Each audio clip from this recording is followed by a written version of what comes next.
Assalamualaikum warahmatullahi wabarakatuh. Hari ini saya akan mempresentasikan algoritma komputasi, yaitu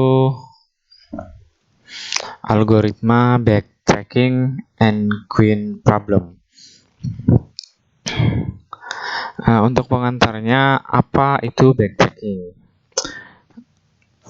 Jadi, backtracking adalah sebuah metode yang digunakan untuk mencari solusi dari beberapa kandidat solusi yang pada proses pencarian solusinya ini memungkinkan kita untuk melakukan proses runut balik atau biasa disebut dengan backtracking, seperti itu.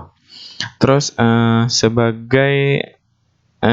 atau proses ini juga merupakan sebuah fase di dalam algoritma DFS.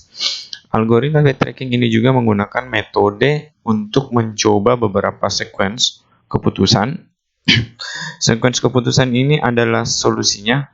Solusinya merupakan keputusan yang sequence yang terurut sampai ditemukan solusi atau sequence yang dapat bekerja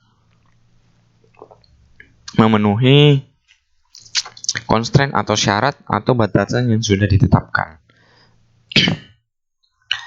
Nah, di sini ada contoh maze problem, diberikan sebuah labirin atau bisa disebut maze untuk menemukan lintasan dari titik awal sampai titik akhir. Di sini ada contohnya seperti ini. Untuk menemukan solusi lintasannya atau solusinya problem ini dapat kita selesaikan dengan menggunakan algoritma backtracking. Jadi tadi algoritma backtracking itu kan sequence, jadi solusi itu merupakan sebuah tahapan yang sequence atau terurut untuk melakukan pencarian sequence yang dapat memenuhi constraint yang sudah ditentukan. Kita bisa menggunakan proses yang ada dalam algoritma backtracking. Contohnya ini, sequence-nya itu apa sih? Atau solusinya apa sih? Solusinya itu merupakan urutan perjalanan dari kursor ini, sampai ke sini. Jadi ini perjalanan dari sini sampai ke sini. Untuk menemukan solusi yang tepat. Urutannya seperti apa? Pertama, misalkan dihadapkan pada pilihan yang pertama. Jadi kursor ini ada pilihan pertama antara belok atau lurus. Jadi dia ada antara belok atau lurus ke sini. Misalkan di sini kita memilih kursor untuk berbelok ke bawah. Jadi dia belok ke bawah terus sampai menemukan persimpangan di sini. Nah, kemudian dalam persimpangan ini tentunya dihadapkan sama pilihan solusi yang lain. Apakah ingin terus atau berbelok? Anggap saja kita berbelok seperti ini, terus ada pilihan lagi belok lagi, terus ada pilihan lagi belok lagi sampai dia menemukan di sini. Maka akan menemukan solusi yang tepat. Jadi ini adalah solusi untuk maze problem di sini. Jadi solusinya itu yang ini, seperti ini. Nah, misalkan kita di sini menentukan kursor itu lurus. Misalkan kan kita belum tahu solusinya itu adalah yang ini. Jadi di sini anggap saja kita belum mengetahui atau menemukan solusinya. Jadi misalnya kita kursor ini memilih lurus, terus ada pilihan belok lagi ke bawah, terus belok lagi sampai dihadapkan sama pilihan antara belok ke atas atau ke bawah. Misalkan kita memilih untuk ke atas. Dia memilih untuk ke atas. Ternyata pada atas ini dia mentok di sini dan tidak ada lagi pilihan lain atau tidak ada solusi di sini. Nah, atau ternyata ini bukan solusi. Maka kursor ini akan kembali ke tahap di mana kursor tersebut sebelumnya memilih belok ke atas. Jadi kembali selangkah ke tahap sebelumnya mencoba melakukan pilihan lain. Jadi dia akan kembali ke sini ke pilihan sebelumnya sebelum dia melakukan pemilihan untuk ke atas tadi. Jadi inilah yang dikatakan proses backtracking. Nah, di sini setelah dia kembali melakukan backtracking, dia akan melakukan pilihan yang lain untuk mencari solusinya.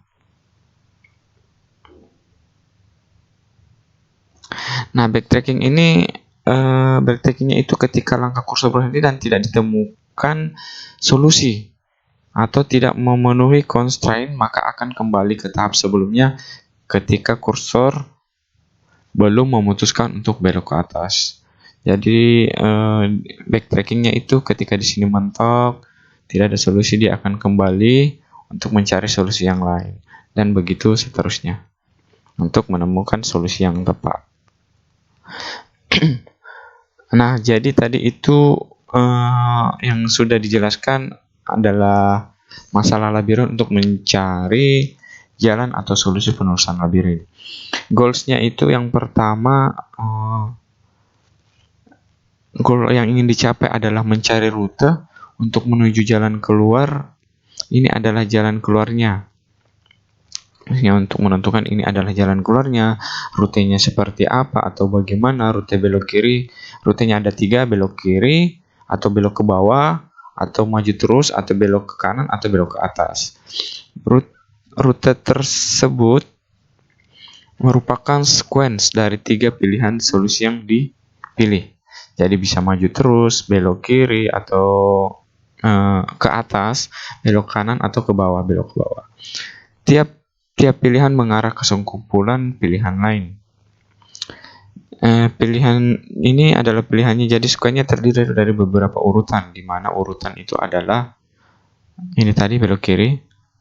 Terus tiap pilihan mengarah ke sekumpulan pilihan lain. Jadi ketika memutuskan untuk mengarahkan ke pilihan maju terus, maka kita nanti akan diarahkan ke pilihan yang lain, seperti apakah ingin melanjutkan maju terus atau belok kiri atau belok kanan. Terus backtracking runut balik. Kapan bisa menggunakan algoritma backtracking? Yaitu persoalan-persoalan yang tadi ketika kita memiliki goals. Jadi ketika kita memiliki goals, kemudian goalsnya itu bisa kita buat menjadi solusi yang sequence, kemudian juga ada constraint-nya. Constraint-nya itu apa? Constraint-nya itu adalah tidak mentok, artinya tidak stop sampai di situ, atau bisa lanjut ke pilihan selanjutnya atau pilihan lainnya sampai menemukan solusi yang terbaik dari setiap langkahnya. Di sini adalah gambar runut balik sebuah labirin. Runut balik diperlihatkan dengan garis putus-putus.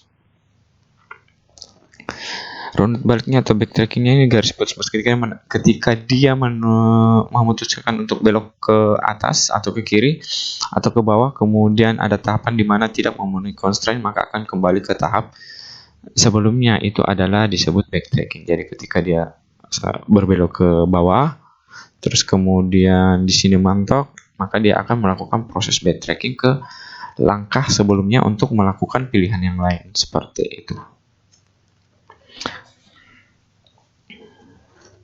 Nah, di sini sequence pilihan solusi dapat digambarkan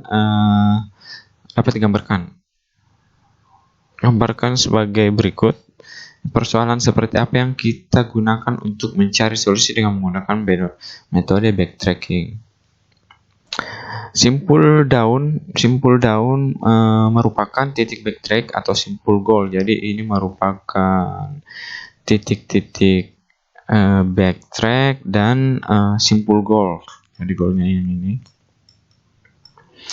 Kemudian pada titik backtrack simple tersebut berhenti atau mati, tidak bisa diekspansi lagi. Jadi yang dimaksud itu simple tersebut berhenti atau mati itu yang ini. Jadi yang tadi ini di sini stop, jadi simpulnya itu berhenti atau mati. Jadi tidak bisa diekspansi lagi, jadi akan kembali ke tahap sebelumnya untuk mencari solusi yang lain. Aturan pembentukan simpul menggunakan aturan DFS. Animasi backtracking. Jadi animasinya itu seperti ini. Dia memulai dari start, terus ke sini, mencoba untuk memilih pilihan yang ini, terus mencoba lagi untuk pilihan ini, dan sampai di sini ternyata dead end, artinya tidak ada pilihan lagi atau tidak ada solusi lagi, atau dia stop di sini, maka dia akan kembali ke pilihan ini, ke langkah sebelumnya, terus memilihkan lagi ini, ternyata di sini juga seperti itu, ada dead end, maka dia akan melakukan pilihan kembali ke langkah sebelumnya sampai dia menemukan proses yang benar atau langkah atau tahapan yang benar. Seperti itu. Penyelesaian dengan backtracking itu ada 4. Pertama itu tentukan salah satu langkah solusi yang dipilih dari beberapa pilihan yang ada. Terus yang kedua, arah yang mungkin atau lurus, strike, kiri atau left, ke kanan atau right. 3. Lakukan tahap 1 sampai diketahui jika langkah tersebut bukan solusi, maka kembali ke langkah sebelumnya dan menentukan pilihan solusi yang lain. Proses diulangi sampai ditemukan solusi yang benar. Bagaimana mengetahui langkah sebelumnya yang perlu kita jejaki? Ada 2 cara, yaitu dengan yang pertama, simpan semua langkah yang pernah dilakukan. Jadi ketika kita melakukan pencarian solusi yang kita menjejaki setiap tahapan, maka kita harus menyimpan langkah tersebut sehingga ketika solusi sequence-nya sudah tidak memenuhi constraint, kita harus backtrack agar kita tahu backtrack-nya akan kemana. Yang kedua adalah menggunakan rekursi yang implisit yang menyimpan semua langkah rekursi. Di sini sangat direkomendasikan untuk menggunakan yang kedua ini, menggunakan rekursi ini, karena dinilai lebih mudah untuk diimplementasikan. Nah, di sini ada n-queen problem. N-queen problem, bagaimana mencari solusi menempatkan 4 queen dengan constraint. Apa sih permasalahan pada n-queen problem? Jadi permasalahannya di sini misalkan sini ada kotak, kita ingin menempatkan 4 buah n-queen. Jadi kita harus menempatkan ke papan kotak-kotak yang ada di sini dengan aturan atau dengan constraint yang ditentukan. Misalnya tidak boleh pada kolom yang sama, maksudnya tidak boleh sejajar seperti ini. Di sini ada, dan tidak boleh juga berada pada baris yang sama. Misalnya ada di sini, kemudian ada di sini. Tidak boleh berhempetan dan tidak boleh sejajar secara diagonal. Jadi tidak boleh ada di sini. Jadi ini aturannya, ada 3 poin. Tidak boleh berada pada kolom yang sama, tidak boleh berada pada baris yang sama, dan tidak boleh sejajar secara diagonal.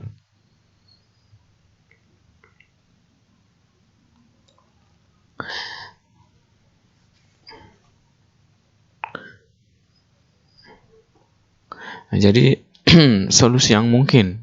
Jadi solusi mungkin itu ada 2, yaitu pertama brute force dan backtracking. Brute force sendiri itu terbagi menjadi 3. Yang pertama itu membangkitkan semua solusi posisi yang mungkin. Yang kedua menelusuri semua solusi yang ada dan mencari solusi yang memenuhi constraint. Dan ketiga itu dari 4 n-queen solusi yang dibangkitkan adalah 4 pangkat 4 atau sama dengan 256 solusi yang akan dibangkitkan. Bagaimana dengan backtracking? Backtracking itu yang pertama menelusuri solusi dilakukan secara bertahap tanpa membangkitkan solusi yang utuh. Yang kedua, pada setiap tahap yang merupakan bagian dari solusi ditelusuri semua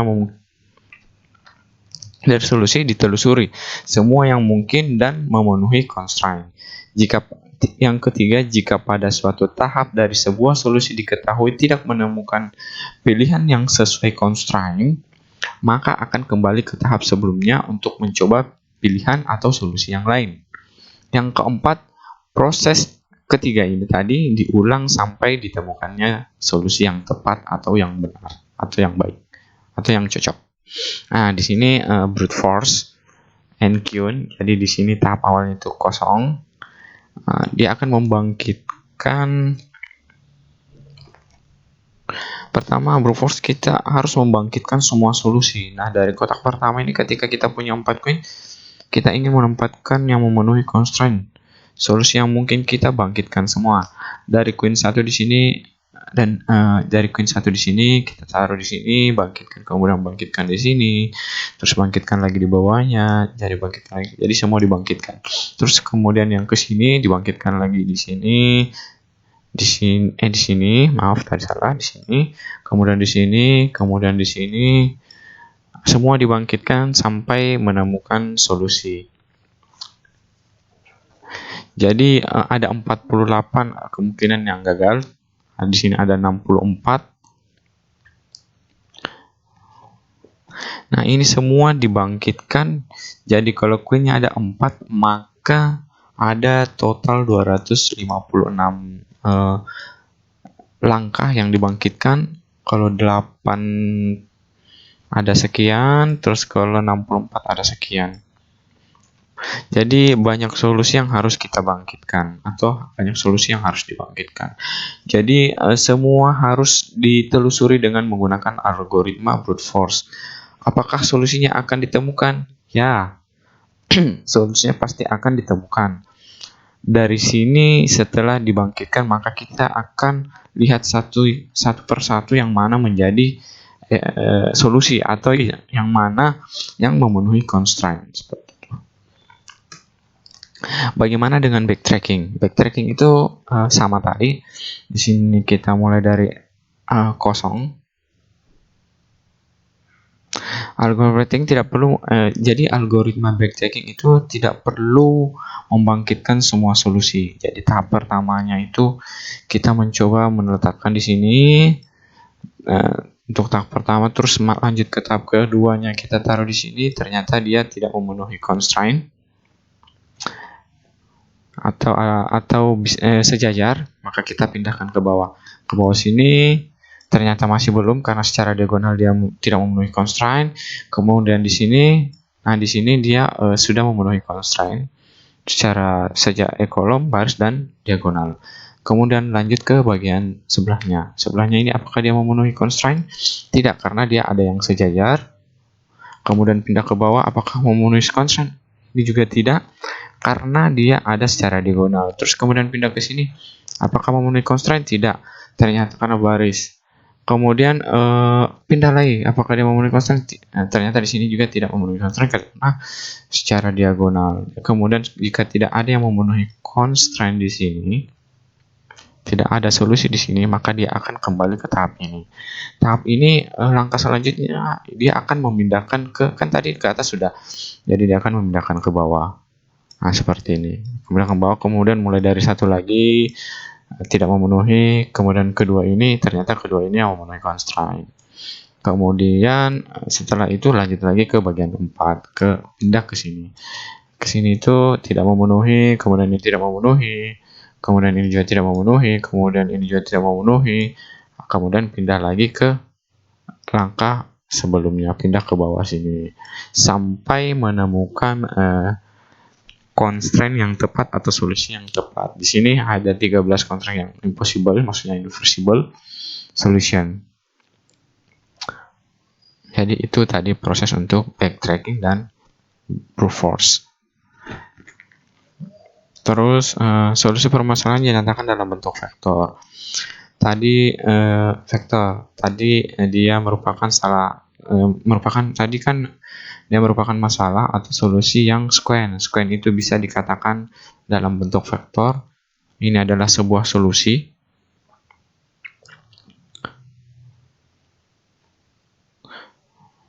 Jadi ini adalah sebuah solusinya. Representasi dari sebuah solusi. Jadi ini adalah representasi dari sebuah solusinya. Kemudian ada fungsi pembangkit. Di sini ada fungsi pembangkit untuk membangkitkan ketika kita ada di tahap yang ini. Ya, untuk membangkit ketika ada di tahap yang ini, membangkitkan solusi-solusi yang lainnya. Seperti itu. Kemudian ada fungsi pembatas. Pembatas atau tadi saya sebutkan sebagai constraint. Nah, ini constraint-nya ketika solusi X ini memenuhi atau tidak. Ketika X ini memenuhi atau tidak. Jadi dinyatakan sebagai misalnya, nah contohnya di sini ada solusinya misalnya atau predikat B. B sama dengan ini, dinyatakan sebagai predikat B. B bernilai true jika X1 sampai X sekian mengarah ke solusinya. Nah, jika B selama ini ditelusuri atau solusi yang ada pada B ini benar, maka kita bisa membangkitkan solusi X. Kita bisa membangkitkan solusi X, dilanjutkan untuk selanjutnya dengan fungsi pembangkit tadi.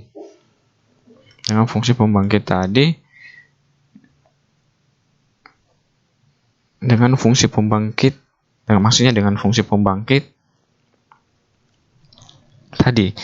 Tapi jika salah, maka jika fungsi pembangkit tadi dilanjutkan, tetapi jika false atau salah, maka kita akan membuang ini satu persatu dengan secara bertahap. Atau secara bertahap kita buang ini.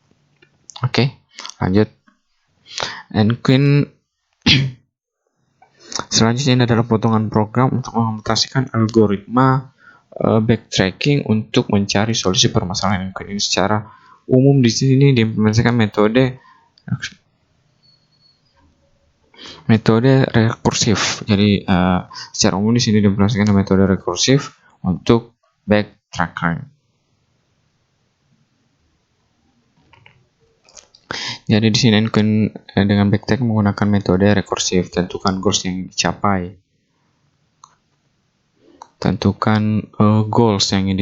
Terus bangkitkan solusi dengan fungsi pembangkit seperti tadi. Kemudian tentukan constraint atau pilih yang memenuhi constraint.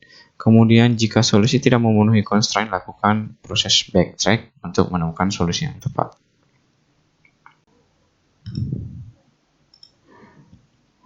Jadi tahap selanjutnya itu adalah potongan program untuk mengimplementasikan algoritma backtracking untuk mencari solusi permasalahan dari Nqueen ini. Secara umum di sini diimplementasikan dengan metode rekursif untuk backtracking. Jadi ini adalah potongan programnya. Ini adalah fungsi backtracking dengan metode rekursif. Jadi ketika kita ingin membuat atau mengimplementasikan metode backtracking rekursif, ada 3 hal yang perlu kita ketahui sebelumnya dari permasalahan yang akan kita pecahkan. Yang pertama itu adalah kapan prosesnya akan berakhir.